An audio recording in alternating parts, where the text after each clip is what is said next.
अस्सलाम वालेकुम जी, मैं हूँ बुशरा अंसारी। कुछ दिनों से सब खबरें देख रही हूँ हुमैरा असगर के हवाले से। बहुत अफसोसनाक हक़ाइक़ सामने आ रहे हैं। पढ़ी लिखी लड़की थी, मैं तो खैर कभी मिली नहीं, मेरा इत्तेफाक नहीं हुआ। अब मुझे लग रहा है कि वो कोई इतनी मोंगी लड़की नहीं थी, समझदार थी, पढ़ी लिखी थी, अच्छे घर से थी, पढ़े लिखे लोगों की बेटी थी। और हर किसी घर का अपना अपना एक समझे प्रिंसिपल होता है, बच्चों को कहाँ तक फ्रीडम देनी है। और उसमें बहुत सारे फैक्टर्स ऐसे होते हैं जो माँ बाप को सिर्फ ये नहीं होता कि हमारी बच्ची बिगड़ जाएगी, ये भी होता है कि पता नहीं सेफ है नहीं है, दूसरे लाहौर में रहते हैं, कराची में आ रही है। तो मुझे लगता है वो कुछ कॉन्फ्लिक्ट हुआ होगा। तो लड़की को आपने पढ़ाया है, लड़कों के साथ पढ़ी भी है NCA में, थोड़ा सा एक तो ट्रस्ट करना चाहिए। दूसरे मैं समझती हूँ अगर तो ऐसा हो सकता कि किसी दोस्त के साथ, सहेली के साथ वो रहती या किसी खानदान के किसी रिश्तेदार के साथ, लेकिन मुझे पता है रिश्तेदार भी कोई इस चीज़ को समझते नहीं है, क्योंकि हमारा काम जो है बड़ा अलग तरह का है।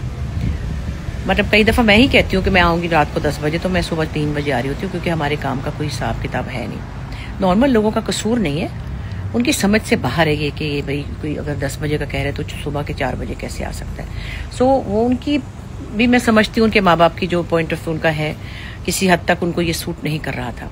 लेकिन फिर बात यह है कि आप किसी बच्चे को इतनी ही सज़ा दे सकते हैं कि आप वो मर भी जाए तो आपको पता ना चले। एक बहन ही ताल्लुक़ रख सकती थी, एक भाई रख लेता, चलो नाराज़गी शो करनी थी, माँ रख सकती थी ताल्लुक़, बाप नाराज़ हो जाते, एक भाई नाराज़ हो जाता, कोई अपनी थोड़ी सी एक नाराज़गी शो करने के लिए फैमिली के 2 मेंबर्स होते तो 2 उसको पूछते भी कितने दिन हो गए, कहाँ है। देखिए, मैं ये नहीं कहती कि माँ बाप गलत सोचते हैं, माँ बाप, लेकिन ये भी नहीं कह सकते कि जो लड़कियां मॉडर्न है या लड़कियां अपनी मर्जी से परवास करना चाहती हैं उनके साथ ही होता है।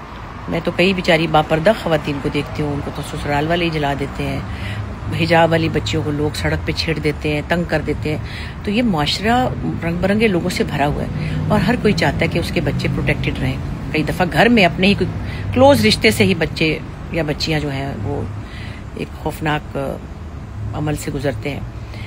तो बहरहाल इसके बारे में ये एक रवैया जो है कि लोग फटाफट उसके माँ बाप को ब्लेम कर दें या उसको कहीं। अभी मैंने किसी मौलाना साहब की मैंने क्लिप देखी थी कि वो आज़ादी मांगती थी, मेरा जिस्म मेरी मर्जी। ऐसे नहीं कहना चाहिए।